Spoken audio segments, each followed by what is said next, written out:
Before I met Melaney, maybe I don't bring as much money. Melaney nggak pengen punya suami yang lebih kaya gitu. The people out there who tell Melaney, you know, you should get a more wealthier husband and things like that. I'm secure in who I am. Ini kamu harus kasih uang sini. Nggak pernah, karena saya earning my own money. Saya pengen sesuatu.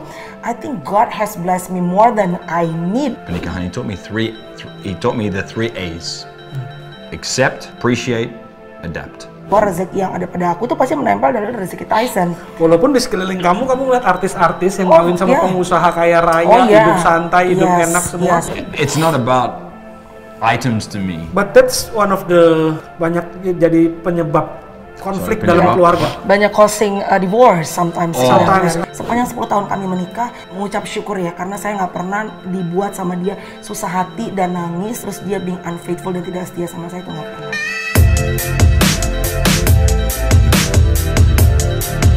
Ya, Melaney and Tyson, thank you for coming. Klorofi, terima kasih. Thank you juga. Kok mau bilangnya klorofil sih? Apa? Lo bilang apa sih? Klorofil? Klorofi. Gue pikir klorofil. Klorofil apa yo? Iya, klorofil. Zat hijau daun. Belajar ya. Berarti masuk ya, nggak cuma di gerbang sekolah doang ya. Iya. Thank you loh, udah datang. Atau ini mestinya kan minggu lalu. So I've done enough research lah. Bener. Untuk podcast ini. Dan aku mau nontonin Melaney terus di Kopi Viral. Asik. Kalau Tyson, this is the first time I think we already met about 4 years ago di rumahnya Raffi sebenarnya. Iya betul. Iya, makanya aku bilang kayak aku pernah ingat wajahnya. Iya, zaman dulu banget. Ketemunya di rumah Raffi. Iya. But this is the first time yang kita benar-benar properly introduce. Gak sangka ya, bikin podcast akhirnya. Tampil ya. Luar biasa. Dapur Bincang Online. Gue tuh gini pas ngeliat pertama kali Vicky Prasetyo, siapa sih Dapur Bincang Online ini, kok ada seorang koko-koko mau wawancara. Koko-koko setengah bayar, udah rada tua ya. Kok berani-berani podcast dia bersama para artis bintang papan atas gitu kan. Anyway, pastinya selalu menyenangkan untuk bisa explore new skill ya dong. Betul. I feel amazed juga sih aku bisa bikin podcast. Of course, ya. Tapi if I look back on my life gitu, ke belakang kayak, damn, gue pernah jadi YouTuber gitu. Terus kemarin bikin juga show komedi sama si Vicky gitu. Jadi kadang-kadang you never know where life takes you juga kan. Exactly. Dan yang paling penting aku selalu bilang sama Tyson, at the end of the day, when you're, at some point you're gonna take off, go back to your creator, it will be no regret. Ya kan? Karena you've done everything, you tried everything, even though sometimes nggak semuanya itu berhasil, tapi paling nggak lu udah mencoba gitu. Iya, betul. Oke, kalian pasangan yang unik banget. Terima kasih. Especially you, lumayan. You're in a very unique place ya. Tempat yang benar-benar unik. Karena sebagai orang bule, kelahiran Australia, married dengan orang Indonesia, dan terjun ke bisnis dunia entertainment Indonesia. That's nggak banyak orang yang bisa ada di posisi ini. Dan point of view-nya pasti bakalan unik juga kan? Bakalan apa? Lupa. Akan unik karena perspektif kamu sebagai seorang bule dicemplungin terjun ke dalam dunia entertainment gitu. So kalian adalah pasangan yang menurut aku senang banget undang ke sini karena banyak yang bisa kita gali gitu. Thank you Ko. Thank you banget. Maybe I'll start first with Tyson ya. Silakan. Please. So seorang bule terjun ke dunia entertainment Indonesia. What is your initial reaction? Reaksi pertamanya seperti apa? Terus? Gimana ya? Well, untuk diri sendiri, for me is I always stay myself. Jadi diri sendiri. So for me, the little things make a big difference.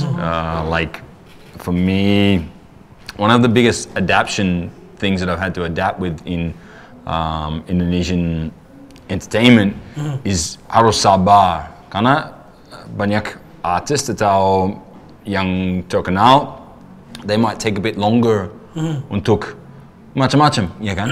Now, kalau for me is kind of like be on time. Karena it's like if you're a professional basketball player, you don't arrive just like 20 minutes before the game. Harus datang 1,5 jam sebelum, preparasi, belajar dari coach untuk macam-macam. So you need to prepare yourself mentally and then physically for what you're doing. Karena it's professionalism. So.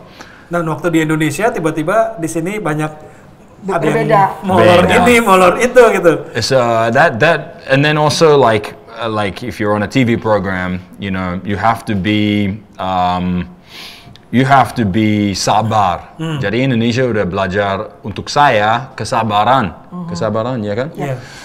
Jadi kesabaran untuk set up atau ya macam-macam. Jadi harus belajar lebih sabar. Karena sabar in what way? Sabar for people to set up the setting atau if it's not live, yeah, you're gonna have to. It might mundur. Okay. So you have to learn to be sabar in this kind of industry. At first,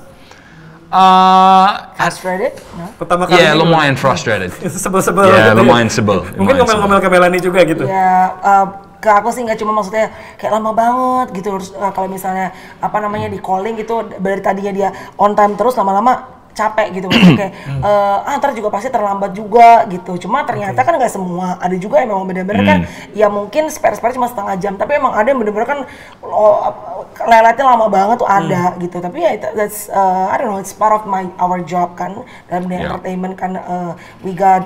Kita dapat secara keuangan yang cukup lumayan, tapi ya harus sabar dari segi itu gitu. Dan jam karet is like in my mind jam karet is like 15-20 minutes. Tapi jam karet kan 2 jam. Could be an hour or 2 hours, right? So, so that's the first thing yang mengenai sabar, mengenai jam karet, molor-molornya Indonesia lah istilahnya gitu ya. Betul.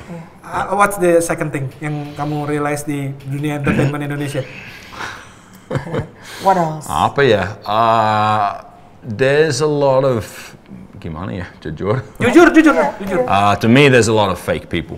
Oh, fake people. Honestly, and I'm the kind of person who's real. What you exactly like this. Tulus. I'm a sincere person, so I've started to see udah beberapa tahun people who really just you work with them, tapi you think that they're kayak mungkin sedikit teman tapi jarang reach out. Jadi kalau seperti itu bukan it's just a working relationship. Jadi tidak bisa pakai hati itu lalu. Jadi hubungannya lebih terasa fake.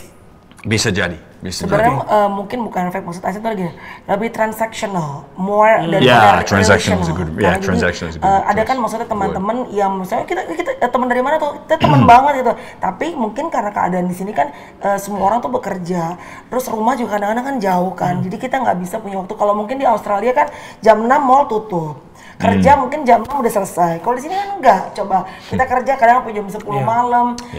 Jakarta pretty much kan the city never sleep gitu kan. Kita kadang-kadang kerja sampai Raffi Ahmad tuh kerja sampai jam berapa udah nggak tahu. Jadi mungkin yang dibilang temen tuh bukan berarti yang harus spend time lama waktunya gitu. Tapi mungkin yang punya special place in our heart gitu. Walaupun secara quantity time-nya sedikit, tapi every time we meet we know exactly bahwa ada apa ya, chemistry, ada kedekatan gitu. But that's an interesting point. Karena aku juga ngerasain di Indonesia kita nggak biasa nyampein pendapat, itu nomor satu. Even dari sekolah, dari kecil sampai gede, untuk orang yang outspoken itu dianggapnya aneh di sini. Kita dianggapnya malah mungkin kurang sopan malah. To tell our opinion, apalagi ke orang tua, apalagi ke guru, apalagi ke mana, itu dianggapnya merupakan aneh. Jadi kalau Tyson berpikir seperti itu, jadi kan orang Indonesia cenderung memakai ada shield di depannya. Sehingga mungkin kalau orang bule yang ngelihat, mungkin itu lebih ke dianggapnya seperti fake gitu. Senyumnya, kita memang orang Indonesia kan senyum terus, ramah terus gitu. Tapi jadi mungkin Tyson merasa ada koneksi, tapi nggak taunya itu cuma just basa-basi. Basa-basi. Whereas I'm not basa-basi. If I say something, it's gonna be hampir 100% real. But I might say it like karena peduli. Tapi so it's like if someone says, "Will you coba ajak?" I'm gonna ask questions behind it, like why are they wanting me to do that? Like kemarin ada orang ajak saya untuk going somewhere untuk basketball. Terus saya memang this pandemic is really dangerous, okay? So I said, berapa orang ada di sana? Memang because I care about my family, I don't want, nggak mau cases, apa aja, nggak ada balas. So that shows me that it's not that person didn't put me as a priority. Tapi undang. Jadi so from that I kind of like mundur sedikit untuk dari hubungan. Because it's very easy sebenarnya to just send a message to someone. Just say, 10 people. It's about the priority. Jadi Melaney udah ngajarin seperti itu juga. So, whereas if someone answers me, I'm gonna respond. Is that an Australian thing or it's just you? It's honestly just me. Just me. I take appreciation to people. Karena saya itu, that's what I want back from somebody. Jadi if I want to have someone message me, I need to message them too. And that's a personal thing within myself. So what other things? First is the sabar thing. Second is banyak orang yang terlalu basa-basi sehingga mungkin terkesan lebih fake. What else? Karena terus terang kan saya juga masuk ke dunia entertainment, like kayak Mr. Bean ditaruh. Betul. I think you mungkin feel the same way juga kan kayak. Apa ya? Well, puji Tuhan, I've been in different variances of what, like a movie or segala macam. But I think it's across the board seperti itu. I think that's it. Paling Melaney mungkin. Because my wife and her sister, younger sister, dia namanya Nana, she's our manager. Jadi dia bilang something like, kamu harus on time. Terus dia bilang, mundur aja, like mereka telat. Jadi ada beda kasih tahu gimana, jadi bingung seperti itu. Misalnya kalau syuting, kan our manager kan misalnya callingan let's say jam 2, sedangkan aku orang lapangan. Our manager kan cuma mendapatkan callingan by phone, kan nggak pernah di lapangan. Kan aku udah tahu kan jam 2, paling mulai 2:30, banter-banter 3:15, banter-banter jam 4 gitu kan. Jadi daripada dia ngomel, capek, menunggu, apalagi dengan tengah pandemi ini, kami berusaha untuk kalau bisa nyampe ya langsung syuting, karena kan dia nggak make up nggak segala macam kan. Jadi biasanya aku yang orang udah tahu di lapangan, biasa aku bilang, udah lo datang jam segini aja. Jadi kadang-kadang dia bingung, harus datang jam berapa gitu. Kalau berarti Tyson lebih apa ya? Apa adanya gitu. Maksudnya yang dia terima benar-benar at face value. Dia take it at face value, right? Jam 2 ya jam 2 gitu. Betul. Gitu. Dan itu kamu bingung nggak nerakinnya? Berantem. Awal-awal sih ya, tapi lama-lama dia udah kebiasa karena kan learning by experience kan. Awal-awal datang cepet apa segala macam. Cuma nggak semua event ya. Cuma terus akhirnya dia bilang, oh ya benar juga, tau gitu tadi aku dengerin kamu ya. Ternyata mulai baru jam segini gitu sih. I told you, karena kan saya udah, maksudnya I've been doing this entertainment industry kan quite long. Jadi aku udah tau lah mana yang mungkin misalnya kalau ada klien biasanya cepet tuh. Tapi kalau misalnya kita cuma syuting biasa dan nggak terburu-buru dengan dan nextnya nggak ada acara live gitu, biasanya kita ya lebih santai gitu. Gitu. Tapi ya, for me pertama untuk Tuhan. Jadi harus tepat waktu. Just no one, for me nggak ada guilty feeling, jadi nggak ada bermasalah ya. Perasaan bersalah. Nggak ada perasaan bersalah, jadi get there on time or a little bit early. That's the most important thing. I feel you sih. Kadang-kadang saya juga a bit frustrated with that juga. Nah, itu juga. Cuman ya mau gimana lagi? Kita hidup di. Kamu orang Indonesia ya kan. So. But I used to work sama foreign companies gitu. Jadi mereka ngajar, dan itu waktu aku lulus kuliah, jadi di drill sama mereka kan, dan kita harus on time, harus benar-benar. Tapi terus once I get to the real world, ketemu sama di industri yang lain-lain, aku mulai adjust juga lah. Maksudnya lower our expectation. Exactly. Lower expectations, betul. Benar-benar. Betul. Nggak kaget dengan joke-nya kita, dengan personality TV kita kan sedikit berbeda ya. Saya kan juga ikutin film-film barat atau selebriti dari barat gitu. Terus di sini kan types of personality-nya beda kan. Itu ada culture shock nggak, kayak bukannya dia nggak boleh gini ya gitu misalnya gitu. You understand? Yeah, I understand. I'm just trying to think the situation. Kayak yang terkenal, like are they different from TV to asli maksudnya? Maksudnya gini, with a Western country. Kalau di barat itu dijaga kan secara profesional. Mereka punya seorang artis, punya PR sendiri, punya manajer sendiri. Mereka mau bikin satu statement pun ada tim yang bikin statement buat itu. Instagramnya mereka jaga benar, sehingga mereka bisa memproyeksikan satu image yang mereka mau long term gitu. Di Indonesia ini lebih loose, sehingga benar-benar jadi banyak karakter yang beda-beda, dan yang kita mungkin pikir ini tidak bisa dimaafkan, tapi di Indonesia bisa dimaafkan dan malah menjadi hit, menjadi besar, menjadi. Karena mungkin sebenarnya gini ya, mungkin sebenarnya bangsa Indonesia tuh kalau yang aku lihat sebetulnya kita tuh bangsa pemaaf dan pelupa. We are quite judgmental in the beginning ya. Maksudnya gini, kalau misalnya ada orang ngelakuin kesalahan, semua nyerbu.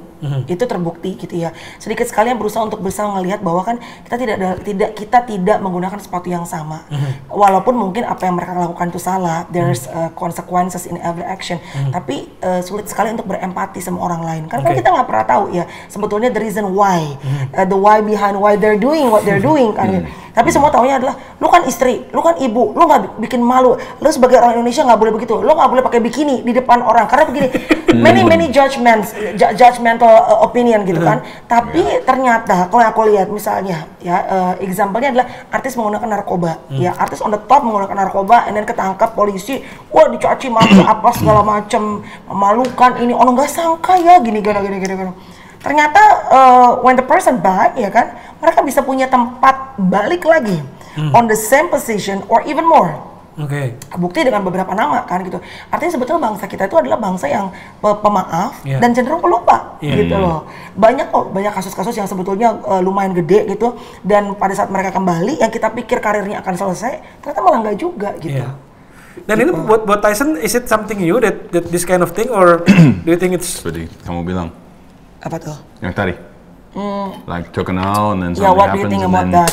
Ya, menurut saya kalau Tuhan kasih lebih tanggung jawab sebagai terkenal, it's even higher than just honestly just your regular person. Jadi harus lebih tanggung jawab. Okay, how do they manage their social media? Everything. Bagaimana mereka communicate dengan fansnya? Semuanya karena what I've seen and what I now believe is kalau terlalu sombong, nggak ada orang bisa turunin career, cuma Tuhan.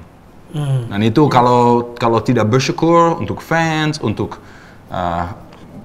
siapa aja di belakang kamera, Tuhan bisa lihat dan pikir kamu nggak bersyukur, jedar, turun, and everything bisa gone. So you need to be grateful to people untuk hal kecil, your assistant, the cameraman, team, the crew, untuk apa aja, karena they're working for their families, or they're trying to put food on the table juga. Jadi you have to be grateful for everyone in the team. So for me, if you have any kind of terkenal udah naik untuk level, untuk terkenal, you need to be even more grateful. Jadi hati-hati lingkungan, hati-hati untuk sebutin ke social media. Hati-hati dalam berbicara. Apa aja seperti itu. Is it the same thing in Australia? You grew up in Australia, you live there, you were born there, and then kamu lihat selebriti di Australia sama di Indonesia, is it different? Misalkan ada terkenal, terus kalau they do something wrong that's really bad, masukin ke social media, or they've done something illegal, they're gonna lose that respect from people, and they're not gonna be able to bounce back as far. Sponsors mungkin hilang segala macam karena you had that opportunity tapi tidak bersyukur and then gone. I've seen it in multiple parts of life with Australia and then coming here. Kalau Indonesia is different to that. Jadi in some way kita punya positifnya adalah kita lebih pemaaf. Betul. Tapi mungkin jadi sense of responsibility-nya jadi turun mungkin karena because we forgive terlalu banyak sehingga akhirnya they keep doing same thing. Sementara kalau di Australia they manage their life because they have the responsibility as a public figure. They manage their life very properly in order for. Menurut saya I think it just depends on the person. There's a lot of people who have high status and then have the understanding of being on TV or in an iklan or something like that, but they don't understand the power of that. Untuk tanggung jawab, untuk power, untuk people looking at you. So it's a lot of power, but you have to understand how to be grateful, harus bersyukur buat the small thing, and then God will bless you with bigger. Oke. I really believe that. Kenapa saya nanya kayak gitu? Karena di Indonesia itu juga ada kan kelas A, kelas B, kelas C. Yeah. Let's say saya main main dengan kelas A. Saya bukannya saya main cuma sama kelas A. Kalau saya nanya teman-teman saya yang kelas A, mereka kan ngeliat kok selebriti Indonesia kayak gitu. Dan waktu saya do bisnis, misalnya kita mau bikin iklan, cari brand ambassador, begitu yang dari kelas A rata-rata begitu ngelihat artis yang punya track record jelek langsung wah nggak bisa gue nih gini. Tapi sementara di kelas B sama C dan yang lainnya itu lebih relax gitu. Walaupun brandnya diasosiasikan dengan satu artis yang istilahnya punya track record kurang bagus, it's fine, yang penting viral. Dan ini saya suka bilang ke para brand, sebenarnya yang penting adalah viral itu penting banget loh.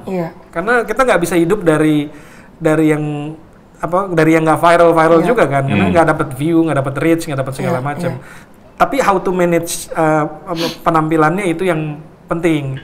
Misalnya let's say satu artis yang punya track record jelek tapi kita bisa mempositifkan dia atau segala macam, brand dia welcome, dia dapat positif ini gitu. Nah ini that's a very interesting fact di Indonesia bahwa memang kita yang negara buruk pun bisa menjadi baik. I mean like a person that not really doing any sensations juga akhirnya bisa achieve juga products and everything gitu. That's the thing in Indonesia gitu. Sebenarnya sih nggak cuma Indonesia ya, kayaknya di Kim Kardashian juga di awal-awal kan juga begitu kan, maksudnya di luar kan, maksudnya dari yang orang pikir it's a trashy thing, keluar video porno dan segala macam, tapi kan itu dia balik, aku kalau ngobrol kemarin sama Vicky Prasetyo, yang aku juga sendiri mungkin kalau banyak orang kacamata di luar kan mengenal Vicky Prasetyo kan artis settingan gitu ya, tapi once I get to know him better gitu, memang dia itu kan terbentuk karir keartisannya berbeda dengan aku, misalnya dengan kalau di Kopi Viral dengan Ramzi, dengan Inul ya. Misalnya kami pernah ngobrol bahwa kalau saya kan mulai dari radio, jatuh bangun di dunia panggung, MC food court, MC ibaratnya yang kecil-kecil gitu.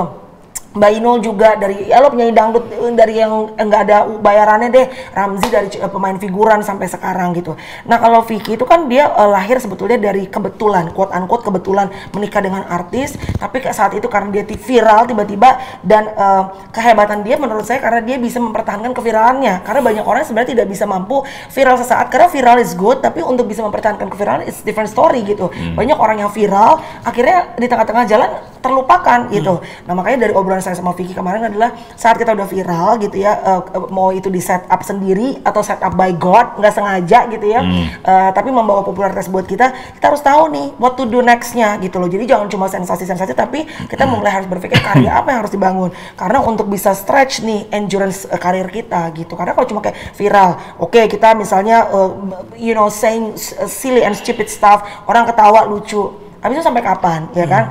Perceraian, udah cerai, ganti cowok, habis itu apa? Bingung kan lama-lama mau set apa lagi. Jadi saat kita udah mulai terlibat, mungkin kayak Vicky kemarin kan dia bikin berusaha untuk mengkonsep program and everything. Jadi udah mulai menjadi man behind, creation. Menurut aku itu bisa men-stretch kemampuan dia dalam dunia entertainment gitu. Mungkin kalau orang luar negeri sebutnya new cycle ya. Kalau how to be in a new cycle terus. Kalau misalnya begitu masuk di new cycle, rodanya berputar, kita contohnya artis yang lagi top sekarang misalnya Rizky Bilar gitu, kita hashtagin Rizky Bilar ya viewernya naik keluar, langsung. Itu kan new cycle karena begitu masih digoreng di situ berarti dan people trying to be on that new cycle terus-terusan, dan bagaimana bisa dapat new cycle terus itu I think it requires a strategi ya. Itu something that saya pikir kita kurang.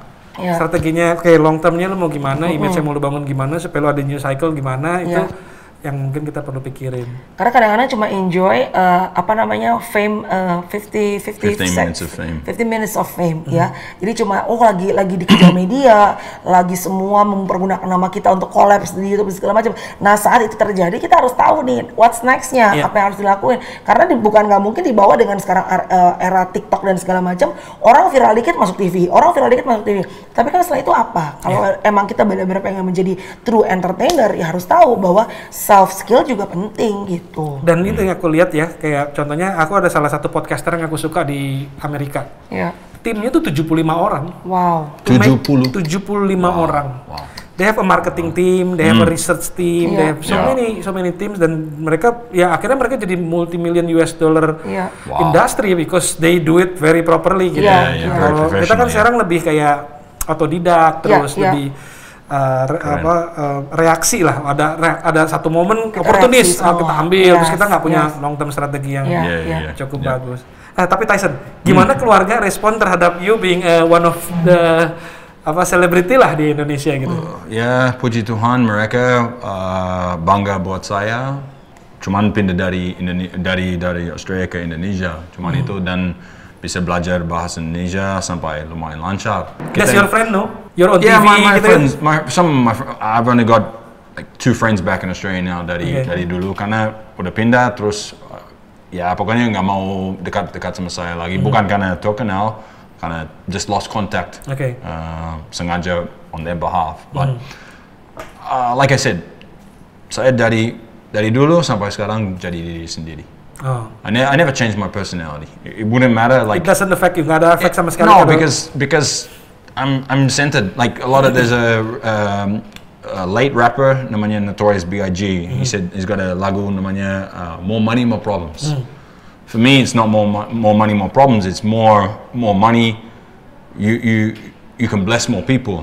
Jadi harus lebih stay centered, stay close to your family. Jangan jauh dari people who lift you up and a good lingkungan. Kalau environment is hancur, itu bisa hancurin hidup. Jadi the steps that you make, dan yang small atau big, they can have a lot of impact. Jadi harus, for me, is not more famous, more sombong. It doesn't matter if one show, no shows, or apa aja, I always be myself. Jadi diri sendiri. Okay, so it doesn't really affect you at all. No, not at all. Yang penting for me is safety. Okay. I don't like one day we did a job for famous oil and gas company. Melaney was still aside, he was tired, and then people came to me and said, can you take photos? I said, yeah, of course, said, no problems. And then for an hour they asked me taking photos. No problems, I don't mind doing that. Like, it's because you could change somebody's just by taking one photo. You don't know what they're going through in life. They might mungkin, kalau I can take a photo with orang terkenal, make them senang banget that they might want to live just from that. You don't know, kita tidak tahu. Dan saya udah bilang ke Melaney, you have that power to make people smile and could save lives. We don't know, especially memang sekarang situation pandemic. So I don't change the person I am. Apapun, more money, more fame. Okay. This is the 4th time I ask, and you always relate to God every answer. Yeah. Is this something that you believe I'm a new Christian. I've only known strong faith in Christianity, a relationship with God dari kira-kira 12 tahun. Dari anak kecil, I would go to church, tapi I'm the only one in my family percaya sama Tuhan. They don't have a relationship, and pokoknya I'm close to God. So what I say and what I do has a very strong impact to what God wants for my life. Okay, so you just learn. I'm learning about Christianity by the Bible, by everything. Since when? Yeah, 2000, actually, probably 2008. Before you met her? Just before I met my wife, before I met Melaney. My mum had cancer for the 3rd time, and then I got on my knees in Melbourne and I said, God, if you let my mum live, I'm going to want to learn about you. And my mum, puji Tuhan, she's still alive, and harus janji sama Tuhan, harus ikutin seperti itu. Is there many people like you in Australia? Like sekarang bukan ada langsung ya? Yeah, there are people who have started to go to church and stuff like that, but they don't really. I'm more Asian kind of mentality with family concepts. I don't party much. I like to just keep fit. Don't really drink. I don't really drink alcohol. Sekali-sekali. I don't smoke. Waktu Mel ketemu Tyson memang udah cukup religius gitu.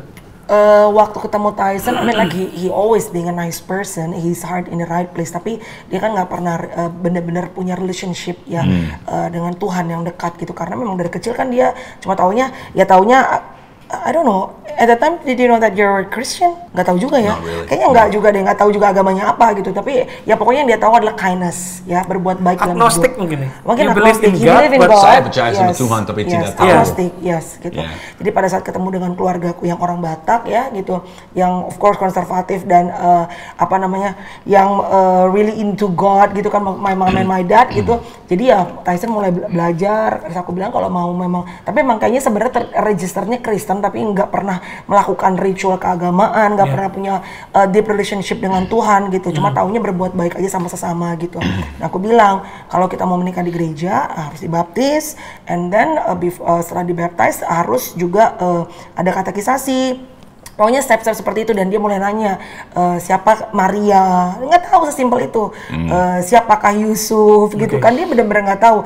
And then Yesus itu lahir segala macam. I knew Christmas was. Ya, jadi intinya Tyson itu setelah menikah sama aku baru mulai mengerti nih gitu mengenai mungkin the spiritual journey-nya just started lah gitu. Tapi ternyata balik lagi tadi, Tyson tuh dibilangin apa A, diserap bener-bener A. Kalau ada kan orang kan dikasih tau A, nyampainya mungkin ke C gitu ya kan. Kalau Tyson tuh enggak, sebenarnya dia menurut aku dia kacamata kuda mungkin. Kacamata kuda, bener. Jadi dia tuh very fokus orangnya. Fokusnya dalam arti gini, kalau kita bilang Tyson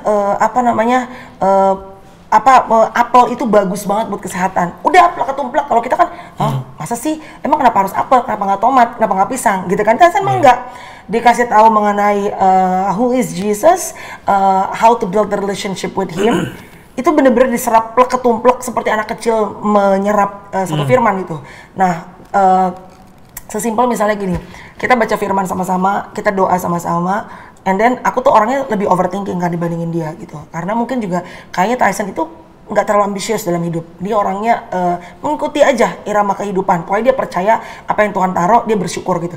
Kalau aku kan beda, berdoa, tapi kalau bisa kadang-kadang suka I don't Tuhan, please go, I really want this gitu kan. Jadi pada saat itu tidak terjadi sesuai dengan ekspektasi aku gitu. Kadang-kadang aku kecewa, atau kadang-kadang kita jadi khawatir.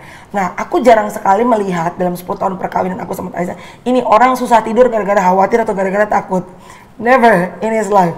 Dia mau tidur di lantai, mau tidur di kamar mandi, dia tidur. Dan itu dari dulu atau? Dari dulu. Yeah. Yes. Dan jarang sekali misalnya aku bilang, misalnya apa ya? Misalnya saya sakit COVID kemarin gitu. Saya sakit COVID aja. Aku tahu aku COVID jam 10 malam, paginya aku udah bangun jam 6. Gak bisa tidur dong. Lu udah found out that you're positive COVID gitu. Mulai bingung mau ke rumah sakit mana, mau isolasi di mana. Pokoknya banyak sekali ketakutan dan kekhawatiran. Tyson bangun saat besok harinya jam 10 pagi. It means dia tidur terlelap, santai, knowing that his wife COVID. Pokoknya menurut dia, ya you're COVID, we already pray. Dan Tuhan cariin rumah sakitnya. Udah, pokoknya waktu sampai saya kemarin COVID pun, dia ikut menemani ke rumah sakit. Uci saya udah bilang jangan satu kamar sama saya, jangan satu mobil sama saya, tetap menemani karena saya nggak mau naik ambulans kan. Jadi nemenin saya ke rumah sakit, dan mungkin karena itu ya, karena nggak terlalu khawatir, imun sistem badannya kuat. Semobil pun, satu rumah pun negatif dia. Thank God ya. Thank God gitu loh. Itu it's a blessing punya hati kayak Teflon namanya. Iya, tapi hatinya kayak Teflon. Everyone is different ya. Kadang kita pengen kayak dia juga nggak bisa. Nggak bisa. Gitu, Kita bisa tapi harus meditasi. Harus effort. Learn to let go gitu. Nah kalau dia hatinya kayak Teflon, nggak ada yang nempel. Nggak ada yang nempel, benar ya. Dulu terus, iya. Kalau kita masak telur kan banyak sisanya kalau kita ada nempel-nempel. Kalau dia nggak sing hilang. Iya gila. New nickname. Teflon. Bener-bener. Ya karena itu you have that capability to let go-nya cepat. Iya. Nothing worries you jadinya kan. I just do what I can and leave the rest to God. Misalnya di kepalanya ada benjolan aja gitu. Kalau saya, lihat apaan tuh, lihat benjolan. Dia udah mulai parno gitu. Kalau dia enggak, ya udah ntar cek. Udah enggak ya, kalau ntar juga nggak apa-apa gitu. Pokoknya orangnya tuh gitu banget gitu. Sampai kadang-kadang aku tuh ngerasa kurang empati ke akunya, karena kan aku semua dipikirin kan gitu. Tapi ya setelah 10 tahun kawin ya udahlah, emang udah tahu dia karakter gitu, daripada gue expect dia untuk bisa empathy towards things that worry me gitu. Ya udah gitu. People trying all their life to have that hati yang kayak Teflon. Bisa let go ya. Let go. Because the hardest thing di dunia ini kan letting go. Exactly. But kalau you have that capability, ya maybe kamu punya bakat buat spiritualnya bagus karena mungkin. Kalau Buddha kan bilang ada 4 ajaran dia yang utama. Yang itu semuanya berhubungan dengan letting go. Keinginan itu yang merupakan sumber penderitaan manusia. Manusia itu menderita karena menginginkan, punya keinginan. Once you learn to let that keinginan go, your life will be much easier. Itu pencerahannya lah gitu. So you have those talent. Thanks, Mungkin kalau kamu belajar spiritual terus, maybe someday you have. You can help people to let go like you. I would love for that to be the case, and I think that there's a lot of people, from what I've seen, is some people don't really value what that can bring. I personally believe bisa belajar dari lebih tua atau lebih muda. But I've seen like, I used to think it was just orang Indonesia because I live here. Tapi I've seen many Australian people, because I go back to Australia memang satu kali buat setahun. I think it's just a mentality. It's bukan tentang orang Indonesia atau Australia. It's kepikiran buat hidup.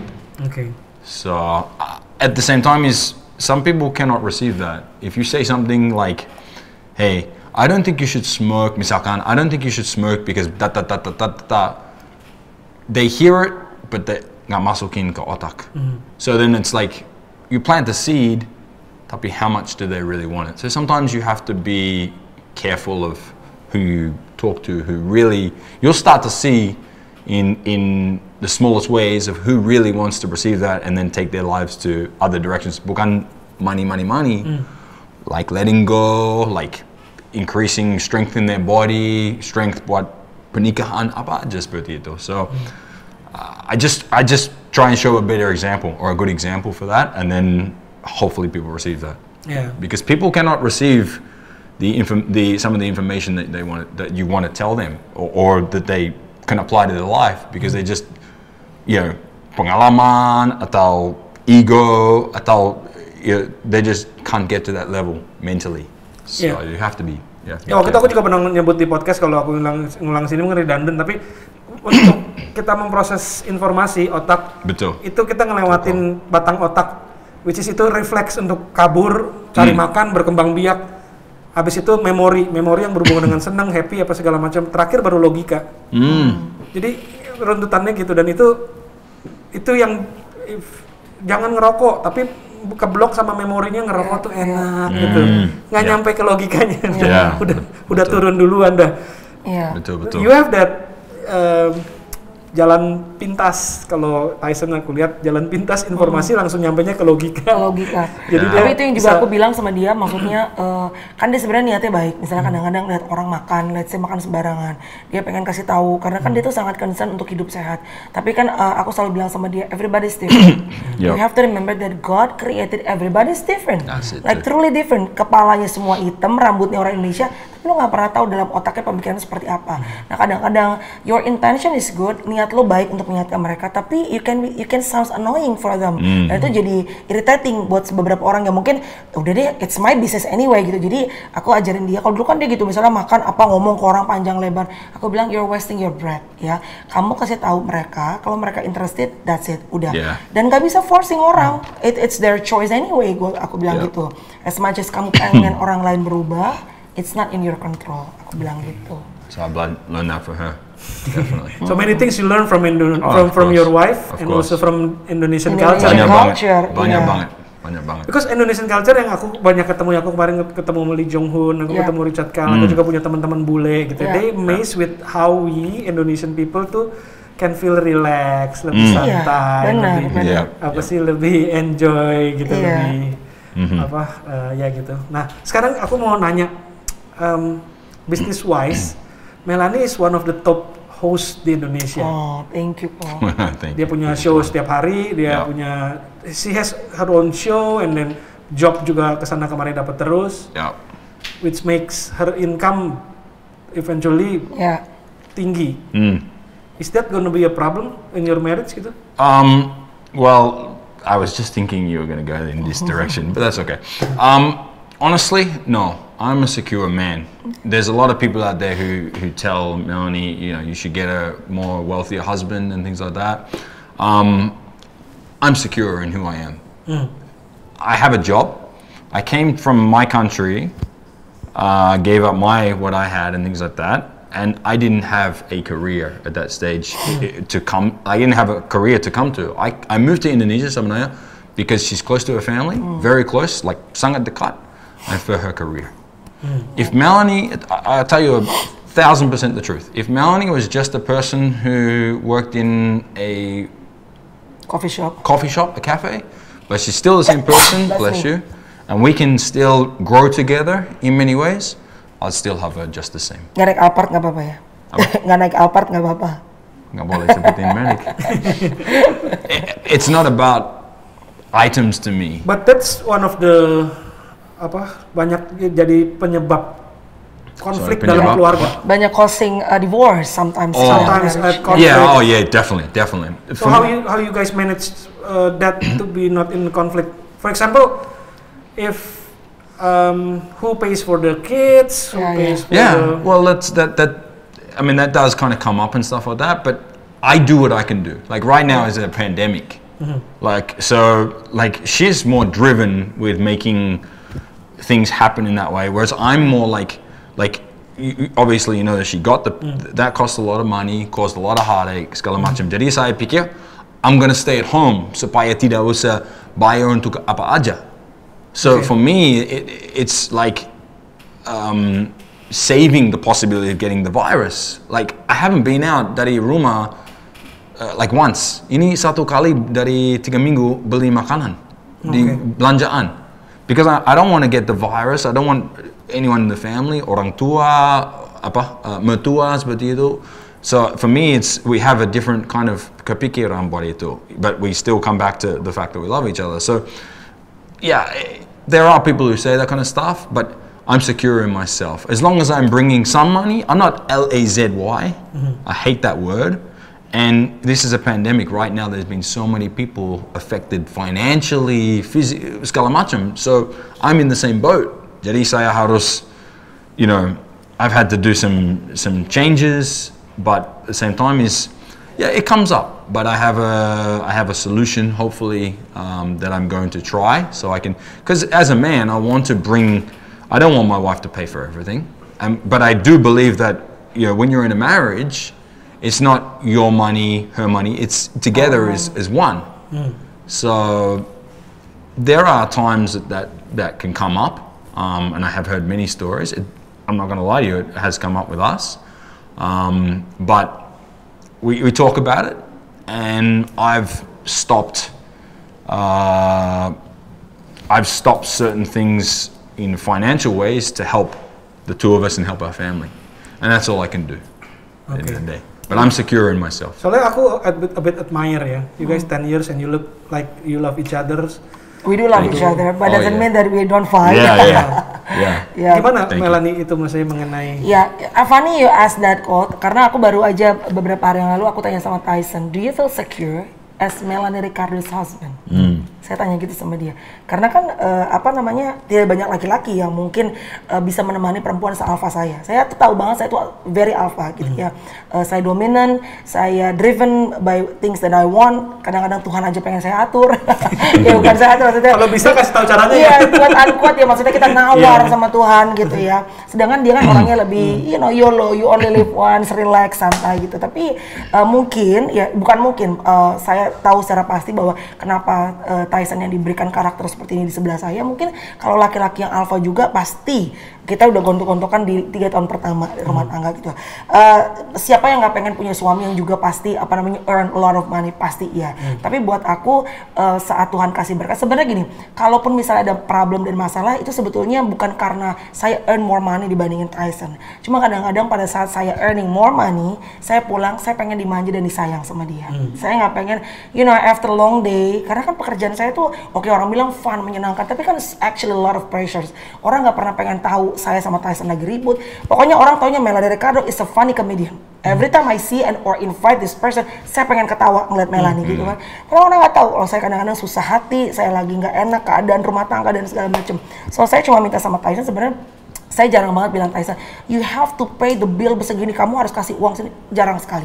Saya nggak pernah. Beli saya tas LV, nggak pernah. Karena saya earning my own money. Saya pengen sesuatu, I think God has blessed me more than I need gitu. Jadi paling saya cuma bilang sama Tyson, kalau saya pulang after long day, coba untuk misalnya hal-hal yang kecil kita nggak ributin. Misalnya anak-anak kan kadang-kadang kan bisa kayak kita berbeda pendapat gitu kan. Chloe pengennya A, saya pengennya B, Tyson pengennya C. Saya bilang kita harus lebih sabar. Karena apa? Karena kan I had long day outside. Saya juga sekarang ini harus ibaratnya berjuang dengan si everywhere I go, kan aku nggak tahu COVID bisa ada dan segala macam gitu. While dia kan di rumah, dia work from home gitu. Jadi saya cuma bilang sama Tyson setiap saya pulang kalau boleh, just create the harmony, nonton Netflix, sama-sama santai ngobrol kayak gitu-gitu sih palingan. Oke. So, kan pasti someone has to call the shot kan? Iya. Who's calling the shot then? Dipanggil dia. Of course, ya dong. No, because I have a wife. It means the person doing research. That's good. But yeah, no, it's okay. But in the other, just sorry to touch back onto what Melaney said. Maybe I don't bring as much money, but I bring things that aren't money value. Yeah. And itu sangat penting untuk banyak hubungan sama pernikahan. That's what's failing in so many marriages because so many wives get the house or get the bag or get this, but they don't get the time. Jadi itu sangat, you gotta have a balance. So I'm sorry, I'm asking you this. This is out of respect because I respect your relationships because it's unique. Yeah. It has nggak apa-apa. Condition yang sebenarnya kurang ideal, but you manage to overcome. Benar. Karena back to my question, karena emang ini kadang-kadang who's calling the shot gitu. It happens to my wife. Waktu saya lagi punya uang, I'm calling the shot lah gitu. But once things shit happen lah, and suddenly saya nggak bisa bring something to the table dan dia bisa gitu. Itu kadang-kadang jadi problem gitu karena I used to be the one who's calling the shot, sekarang tiba-tiba jadi enggak gitu misalnya. Betul. Dari awal kami menikah kan Tyson udah tahu pasti memang saya akan jadi breadwinner. Saya akan menjadi penghasil income terbesar sejauh ini. Tapi saya selalu bilang sama Tyson, there is nothing impossible in God. As long as kita doing our part. Aku selalu bilang, I'm okay with the fact that sekarang pandemi dan everything, tapi you have to do your part. Artinya anything, like you. Misalnya, you do podcast, YouTube, nggak tahu ya viewers akan tinggi apa nggak. Just do it anyway. Kadang-kadang kita kebanyakan mikir, itu aku selalu bilang sama Tyson, jangan terlalu banyak pertimbangan, lakuin dulu. Seperti saya mulai dengan YouTube saya, 1, 2, 3 job semuanya. Saya mulai dari cuma nggak punya tim, no lighting, hanya dengan kamera 1 aja. Dengan gorila di tangan gitu dan mendekati teman-teman artis untuk mau diinterview. Karena saat itu kan YouTube belum seperti sekarang gitu. Jadi orang kalau sekarang, yuk collab gampang kan. Dulu kan buat apa nih? Buat YouTube gue. Orang tuh enggak. Tapi saya percaya bahwa saya diajarkan di kebetulan di gereja kita tuh soal Pastor Jeffrey bahwa dia bilang mulai dengan segala sesuatu yang ada di tangan kita. Kalau di tangan kita saat ini saya selalu bilang ke Tyson, kalau di tanganmu belum ada tim, cuma punya kamera, you just do it that camera. Di tangan kita cuma punya duit 500.000, just do it 500.000. Asal kita tahu memang itu panggilan kita gitu. Karena saya yakin banget bahwa panggilan saya dalam dunia YouTube itu adalah missionary dengan cara entertaining kepada orang gitu. Nah, balik lagi tadi dengan pertanyaannya, saya bilang sama Tyson, kan dia selalu bilang, you always gonna be the breadwinner karena kamu Indonesian. Saya bilang, belum tentu. Bisa aja berubah nanti berapa tahun ke depan, saya penghasilannya mundur, Tyson penghasilannya justru naik. Yang kita nggak pernah pikirkan, kalau Tuhan mau kasih berkat, itu it's beyond what we can think. Saya selalu bilang sama Tyson. Jadi jangan pernah limit yourself. Jangan pernah kasih batas dalam diri. Nggak bisa, gue bukan orang Indonesia, gue nggak bisa bahasanya. No, there is nothing impossible in God. Tapi satu hal yang saya selalu amazed dengan Tyson adalah sepanjang 10 tahun kami menikah, Tyson nggak pernah bikin saya susah hati dan menangis. Kalaupun saya menangis berantem sama Tyson, tidak pernah karena perempuan lain. Itu yang saya relief dan mengucap syukur ya, karena saya nggak pernah dibuat sama dia susah hati dan nangis, udah cari uang keluar, terus dia being unfaithful dan tidak setia sama saya, itu nggak pernah gitu. I respect you for that juga sih. Alasan saya nanya ini, the reason is Indonesia is growing the economy and expected to be one of the top 5 economy di dunia di tahun 2050. Oh gitu. Because the size of our population, the size of our resources. Yeah. Okay. So Indonesia akan menjadi negara yang makmur. Makmur apa? Lupa. Wealthy. Wealthy. Yeah. Like wealthy, yeah. And when a country reach that level, itu lebih egaliter. Lebih egaliter meaning perempuan sama laki lebih setara. Kalau sekarang dominan pria gitu. Dan ini isu akan jadi isu anak-anak kita nantinya. Waktu cewek-cewek mulai jago banget nyari uang, jadi breadwinner, dan kadang-kadang transisinya cowoknya nggak bisa terima sehingga akhirnya meningkatnya perceraian atau konflik apa segala macam gitu. Jadi I bring up this because I think people should learn from you guys, and you should learn to share more. Karena ini buat orang Indonesia tabu, makanya I respect you guys want to answer my questions. Of course. Buat mereka itu tabu, buat cowoknya melukai harga diri, membahas topik-topik seperti ini. Tapi apalagi especially in this pandemic tuh jadi problem nih, waktu tiba-tiba cowok banyak yang kehilangan pekerjaan dan cewek malah jadi lebih menghasilkan gitu. Tapi sebenarnya memang nggak semua laki-laki ya mungkin bisa menghandle perempuan dengan penghasilan yang lebih besar gitu. Tapi balik lagi si laki-lakinya sendiri harus secure dengan siapa dirinya. Karena menurut aku pada saat dia being secure with all the things that inside of him gitu, mau perempuannya juga penghasilan lebih gede, saat itu mungkin penghasilan dia lebih kecil, dia tetap akan secure. Karena kalau masalah security ini susah sih ya, ini kan nggak bisa kelihatan di luar. Kadang-kadang laki-laki yang look confident belum tentu secure di dalamnya gitu, itu jadi penting sekali sih gitu. Tapi aku malah appreciate dengan ditanya seperti ini, karena kadang-kadang misalnya orang YouTube terus tanya sama aku, Kamela nih nggak pengen punya suami yang lebih kaya gitu. Menurut aku sih it's a bit rude sebenarnya gitu ya. Karena mendingan nanya gimana caranya kalian itu untuk bisa survive pada saat sang perempuan mungkin menghasilkan uang lebih besar. Karena aku yakin bukan cuma keluarga kami aja yang perempuannya lebih berpenghasilan lebih besar gitu. Pasti banyak sebenarnya sekarang ini perempuan-perempuan Indonesia yang lebih giat dan lebih ligat mencari uang gitu loh. Dan kadang-kadang justru perempuan nahan, itu yang berbahaya. Karena takut suami nggak enak. Because the husband earn less, they don't pursue their career because they afraid it's gonna affect suaminya gitu. Itu yang makanya aku pikir topik ini baik juga buat diangkat, karena kayak Melaney terbukti bisa memanage keluarga, dan walaupun dia stronger breadwinner lah, lebih banyak ini dia put something on the table, dia masih bisa manage family quite well gitu. Moga-moga ya. What's moga-moga? Hopefully. Semoga. Hopefully orang-orang yang denger ini juga bisa belajar, karena cowok egonya sebagai kita dilahirkan punya DNA untuk jadi breadwinner, untuk jadi yang provider buat family juga. Tapi sekarang aku punya pertanyaan. In your 10 years ya marriage have you ever in doubt kayak aku kok nggak jadi breadwinner di keluarga ini atau apa gitu? Are there moments like that? Not really. No, honestly, because like I said, kebalik seperti tadi saya bilang, when you get married, I don't think of it her money, my money. I think of it as growing together as one. You're as one in a marriage, and you work together through a problem. You know, it's in the Bible to do with your rib. The woman's rib has come to the man. So it comes back to being one. Jadi I never think of it's my money, it's my car. I think of it all as we are one together. They're our kids. Jadi it's all one. So marriage to me is one. We're gonna have problems together. We come back as one to talk about it. We have whatever comes is we're as one. Although maybe some of your friends or family or netizen maybe not really have some bad comments about this. Actually, jujur, no one's really said anything ever to me on social media.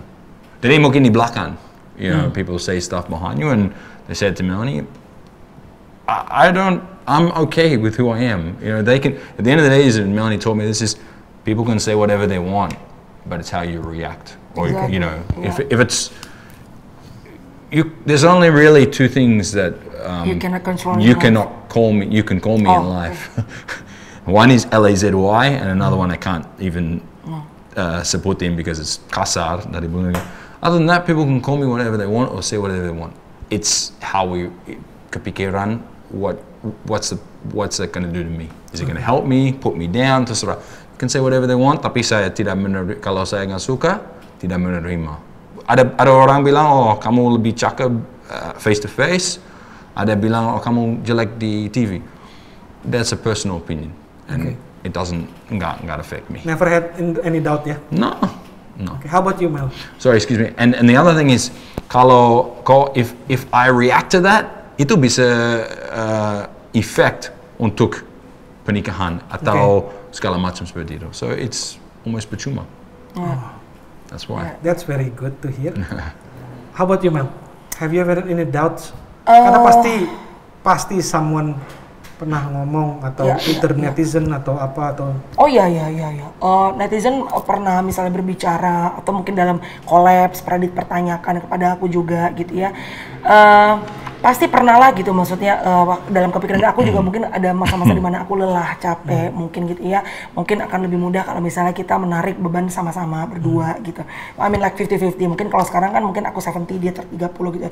Tapi I'm super thankful with my parents ya. Untuk aku dikasih orang tua yang selalu mengingatkan aku bahwa papaku tuh orang Batak yang jarang ngomong gitu, tapi dia itu orang yang sangat takut Tuhan, dan dia selalu bilang bahwa mungkin kalau bukan suamimu Tyson juga kamu tidak berada di posisi karirmu sekarang. Dia bisa selalu bilang gitu.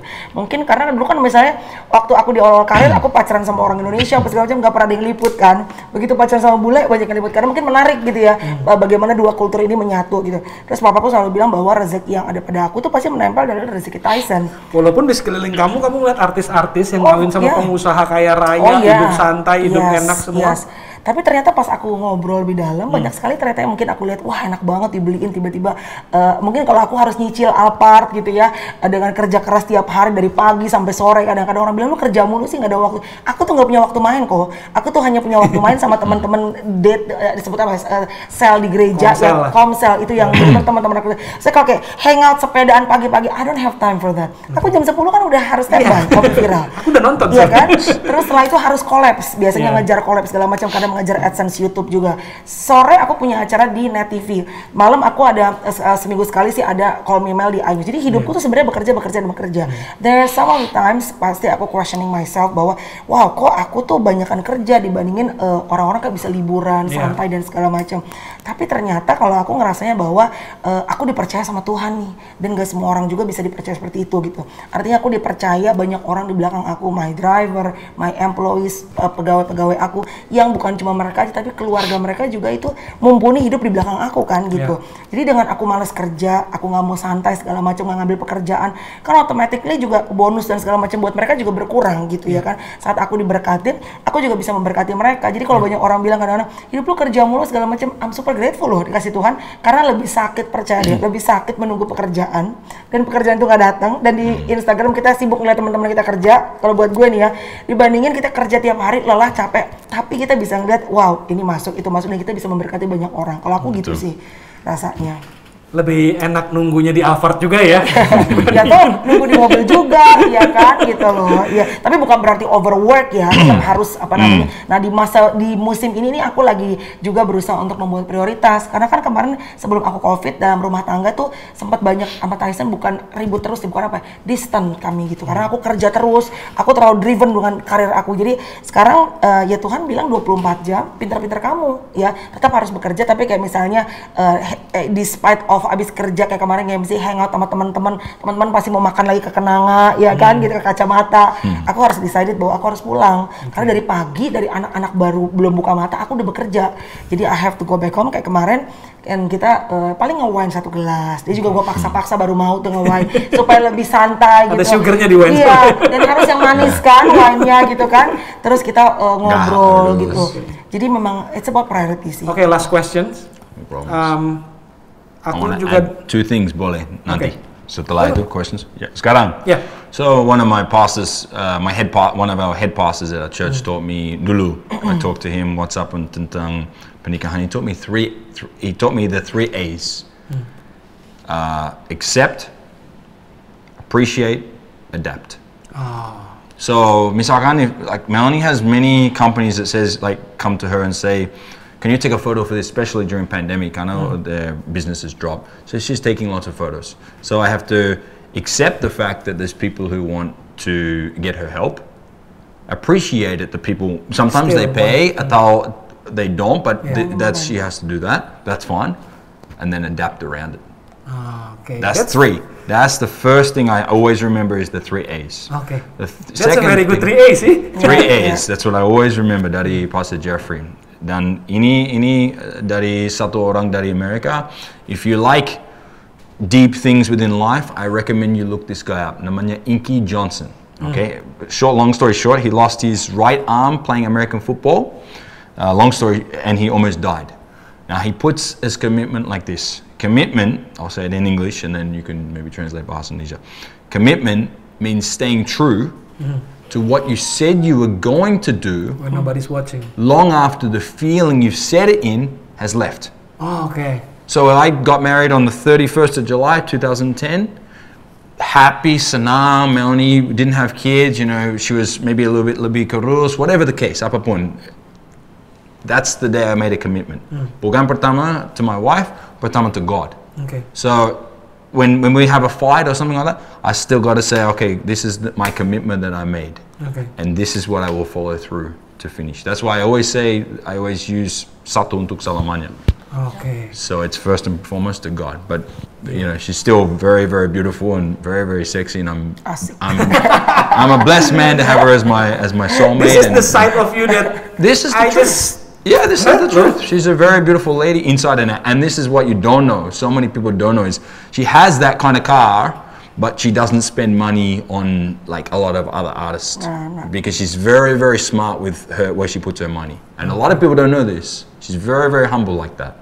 Okay. And she's taught me. So. Okay, last question, a bit hard, yeah. Sorry about that. You guys mentioned God a lot. God, yeah. And then you want to put God first. Okay, but you're in an industry where a sensation, a bad publicity is always be the viral one. Yeah. So how do you manage that? Latching to God, lean on God. Tetap harus melekat dengan sumber itu sendiri. Banyak orang kadang-kadang misalnya pelawak ya, kita lihat tertangkap menggunakan misalnya narkoba gitu ya. Kenapa? Karena takut pressure untuk selalu tampil lucu. Gimana kalau nggak lucu? Takut kehabisan ide. Buat aku, sepanjang kita melekat dengan the source of ideas, sumber dari ide, sumber dari wisdom, sumber dari anything gitu. Buat aku kita nggak pernah akan lacking ideas gitu. Jadi it's very important untuk bisa punya bukan cuma sekedar ritual bersama dengan Tuhan, tapi juga punya deep relationship bersama dengan Tuhan. What happen if a TV program melakukan settingan, and then you have to tell people that it's not settingan. Okay. That's if God wants you to tell the truth. The TV people wants you to quote unquote lie. Okay. Kalau buat aku, Tuhan juga mengajarkan kita untuk cerdikan, tapi tulus seperti merpati. Artinya gini, dengan kita menjadi anak Tuhan bukan berarti kita menjadi orang yang kaku. Aku paling sebel kalau misalnya orang tuh ibaratnya apa ya sebutannya ya, udah punya hubungan dekat sama Tuhan, tapi tiba-tiba tuh ngerasa spiritual journey-nya lebih oke dibanding orang lain. Terus jadi kaku, jadi nggak asik gitu. Pada saat lo hidup bersama dengan Tuhan gitu, punya hubungan dekat dengan Tuhan, tetap lo harus asik sama orang sekitar lo, jangan jadi berubah juga gitu loh. Nah, termasuk juga misalnya dalam dunia industri yang aku kerjakan. Aku tahu bahwa Tuhan menempatkan aku dalam dunia sekuler dan must be purpose. Kenapa Melaney Ricardo ditaruhnya dalam dunia entertainment? Kenapa nggak di gereja aja gitu kan? Nah, kalau buat aku, kalau settingan dan segala macam, misalnya di acara dan segala macam ya, itu sepanjang tidak menyakiti orang, aku ngelakuin. Oke, misalnya konsep, misalnya let's say kayak satu teman aku dikonsepin sama siapa gitu. Tapi kalau ada beberapa kadang-kadang kami misalnya bintang tamu nih, terus tiba-tiba kami diminta untuk bergimik. Misalnya yang paling gampang ya, example, digimikin misalnya Tyson punya orang ketiga. Gimik mengenai pernikahan, kami nggak pernah mau bernegosiasi. Jadi ada boundaries, ada hal-hal yang kami mau dan ada hal-hal yang memang ini adalah line-nya dan we're never gonna cross this line. Misalnya lagi adalah banyak orang-orang TV yang juga kadang bingung nih, kenapa aku nggak mau diramal? Padahal itu lucu-lucuan doang. Kami kan cuma buat lucu-lucuan. Misalnya nih akhir-akhir tahun seperti ini, kita berusaha untuk ngelihat nih, either kartu, either dari bunga, apapun deh, kopi, anything gitu. Melihat tahun 2021 dan saya selalu bilang bahwa aku nggak mau gitu. Karena simpel menurut aku adalah pada saat kita misalnya suami istri saling percaya. Menurut aku saat we put our trust in our spouse, kita nggak perlu ngintip handphonenya dia saat dia mungkin lagi boker atau lagi tidur. Sama seperti berjalan bersama dengan Tuhan. Buat aku pribadi, this is my personal opinion. Buat aku 2021 pasti akan ada tantangan, pasti akan ada hal yang berat, tapi aku percaya bahwa Tuhan tidak akan mungkin meninggalkan kita sendirian, pasti ditemenin kok. Nah, saat we put our trust in God, ngapain kita ngintip-ngintip? Artinya kan we not fully trust in Him gitu. Nah, itu kadang-kadang banyak orang-orang yang kadang rasanya susah banget sih, kaku banget sih, kurang asik, kurang bisa ngikutin gitu, misalnya gimikan settingan apa yang ada di televisi saat itu. Jadi buat kami ada hal-hal yang kami bisa bernegosiasi, ada hal-hal yang tidak bisa dinegosiasikan. Misalnya salah satunya adalah kepercayaan dan juga rumah tangga gitu. Karena ada salah satu ayat yang paling aku takutin di Bible. Apa tuh?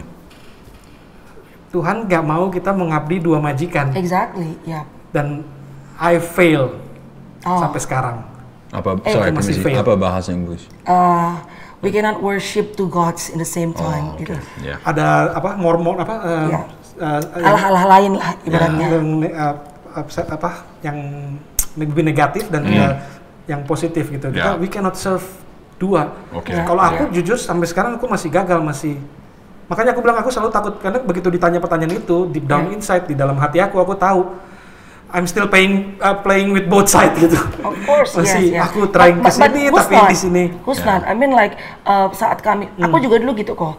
Dulu aku tuh ngerasa gini, aku tuh dari beberapa tahun terakhir ini kan aku tahu bahwa aku dipanggil Tuhan untuk di dalam dunia entertainment, dalam dunia sekuler untuk bisa berimpact. Tapi aku selalu nolak. Aku selalu lari dari panggilan Tuhan. Karena aku bilang, God please wait. Aku masih begini, aku masih begitu, aku masih begini. Terus Tuhan bilang, I choose you not because you're perfect. Karena banyak orang yang dipilih, tapi tidak banyak orang yang mau. Banyak orang yang mampu, tapi tidak semua orang mau gitu. Terus Tuhan bilang, kalau kamu terus mengelak dan segala macam, kamu bilang nanti dan segala macam, kalau waktumu masih ada, and then by the time you're gonna go back to me, and then akhirnya kamu nggak ngelakuin apapun juga, it will be regret. Jadi saat itu aku bilang sama Tuhan, God, I'm not perfect yet, and the fact that I want to serve God, it's not because I'm perfect, that's because I'm imperfect, karena that's why we need God in our life, gitu. Jadi ya pelan-pelan lah gitu. Thank you for sharing. Of course, Itu bagus banget. Jadi moga-moga aku juga bisa belajar dari situ. Of course. Moga-moga yang nonton juga bisa belajar dari situ.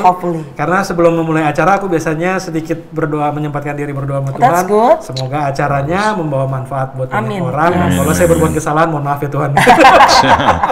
We're not perfect, that's why we need Him. Ya kan? Okay, thank you for coming, thank you for sharing. Thank you, It's a very wonderful conversation we had. Exactly. Likewise. Thank you Semoga banget, bro. bisa banyak manfaat juga buat teman-teman kita. Yes. Terima kasih, Tuhan berkati.